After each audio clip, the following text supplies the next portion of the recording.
Welcome back, everyone. Today, I'd like to go over some of the practical applications of the microbiome study design. So I've asked you to review a few materials, including kind of a more foundational paper, if you will, about the nuances of conducting a microbiome study. This is important, although the paper is a bit older, many of the themes are still quite relevant today. Also asked you to review parts of a paper that were published very recently, just to expand the conversation. So if we look a little bit further into Goodrich et al., 2014, this paper on conducting a microbiome study, I'd like you to consider some of the design elements before you sample, protocols on how you might work with the genetic material, and how you would amplify or how you would target specific areas of the genome. So looking more closely at box one, how do we characterize microbial eukaryotes and viruses? A lot of the same issues will apply to different types of samples, other habitats. So there's archaea, microbial eukaryotes, including fungi, and viruses. Now, the issue with virus is that there's not really a homologous set across all viruses, making it a little bit harder to target them. With fungi, the bioinformatics pipeline is quite similar as it is for other marker genes, for bacterial genes, but not quite as standardized. And then for archaea, there's going to be a specific primer set that can be used to target those. Before sampling, there are a lot of things that come into play. Of course, you want to be sure that the question that you're asking is a question that you're convinced is worth the time, right? So a lot goes into designing your question, looking in the literature, seeing what the gaps are, and how your study design can uniquely fill those gaps.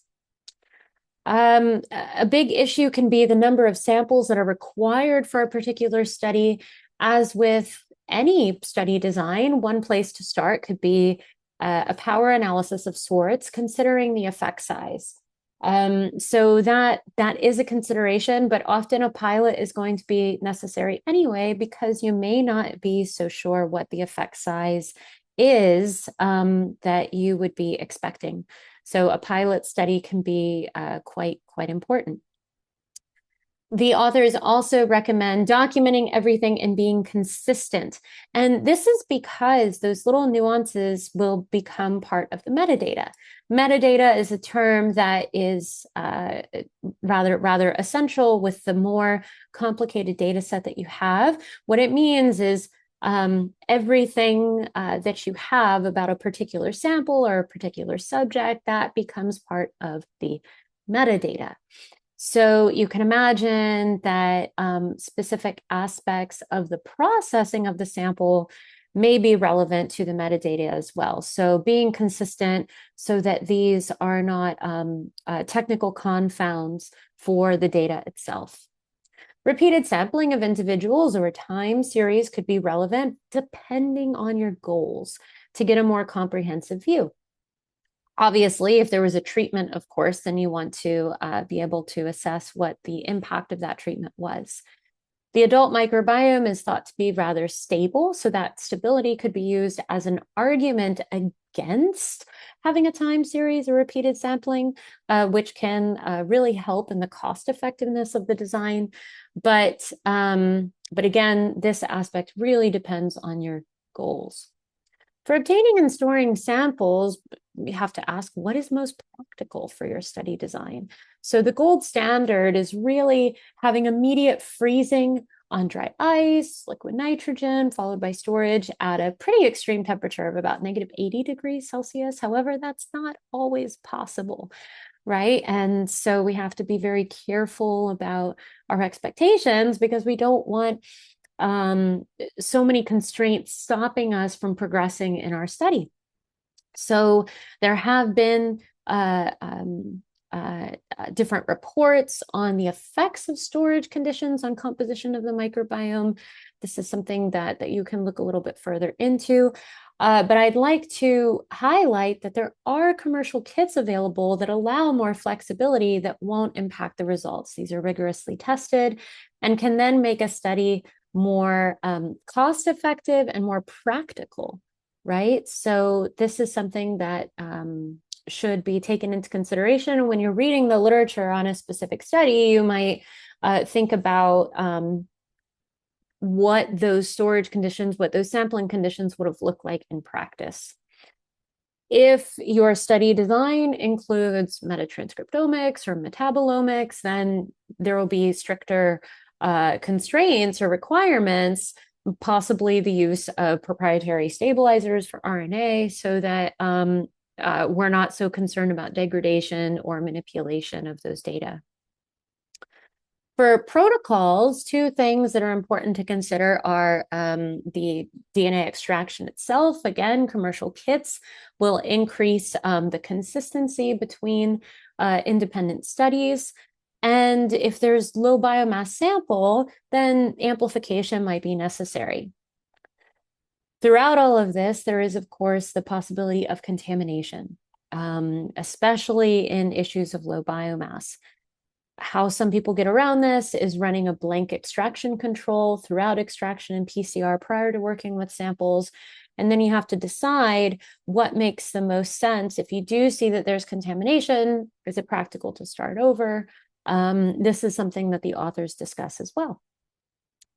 PCR, this is if you're looking at a very specific part of the genome. This is not specific to metagenomics, which will be discussed later in the course. But for PCR, selection of the primers becomes very relevant, trying to find highly conserved areas so that you can capture the whole community. But these areas are the least informative because you want to be sure that you can find variability between taxa, right? This is the goal, is to figure out specific taxa or functions within your sample. Vetted barcoded primer sets are available, so this is valuable to know. And there are software for detecting noise by PCR and sequencing errors. So just a few things for us to consider, even though this paper was published many years ago, still relevant to today. It's a long paper, so I didn't have you read the entirety, but other aspects are still very important. Now let's move into from hype to hope, considerations in conducting robust microbiome science, recently published by a Human Microbiome Research Committee. So some of the important takeaways here are the value of confounding factors. The microbiome is sensitive to a lot of different factors. So how do we adjust for this? Do we have all of the data that we need to adjust for this? Machine learning is becoming more valuable and practical to employ in these large data sets. We need cooperation across the aisle, cooperation across disciplines in our study design and in how we deal with these data. We need to be careful of hype. There's a lot of hype around the microbiome. As shown in figure 1, we see that in the past 2 decades, there's been really an explosion of papers studying the microbiome across different sites, even just in human aspects. Also, the importance of macroecology and functionality. So this is a rather, philosophical principle that it's difficult to detach any one thing from the rest of the environment, right? So when you try to detach one thing, you find it hitched to everything else in the universe, right? So I guess the parallel here is that looking at functions, looking at the macroecology, looking at networks of microbes becomes more important potentially than just a single microbe, a single taxon. So again, as far as history is concerned, the publications per year over the past 2 decades have really exploded, showing a lot of interest in the microbiome. There are useful lessons, like purpose is just as important as presence. It takes a village. So the point here, again, is that there are a lot of factors that can impact the community structure, their functional capacity, what bacteria, what viruses are present. So that is something increasingly important. There are some programs that can be leveraged to infer function, like pie crust is mentioned in the paper. However, increasingly what becomes more important is doing either in vitro studies about the specific bacteria that are most important, or something like metagenomics, where we're looking at the broader community and the functions, rather than having to just infer them from something like pie crust. This leads to the principle that there are a lot of confounds in microbiome research, a lot of factors that can impact what is present. And in some aspects, like with the saliva microbiome, there could be diurnal effects. So the effect of time of sampling, of course, diet, genetics, lots of different variables that can affect what communities are able to thrive. Assessing modulation of the microbiome as a treatment, like through fecal microbiome transfer, through diet, through various probiotics or prebiotics, introducing bacteria into the system, or introducing specific substrates that certain microbes like to eat. These are all actually in rather early phases. And unfortunately, there is a lack of regulation surrounding microbiome modulating therapies. So that makes this aspect of microbiome research, the actual practical application of developing treatment options, quite challenging. So the future of the microbiome obviously will rely upon more rigorous evaluation of what those regulations would look like, more affordable techniques, large cohort studies of people using machine learning techniques for early diagnosis, for identifying relevant peptides, and trying to reach more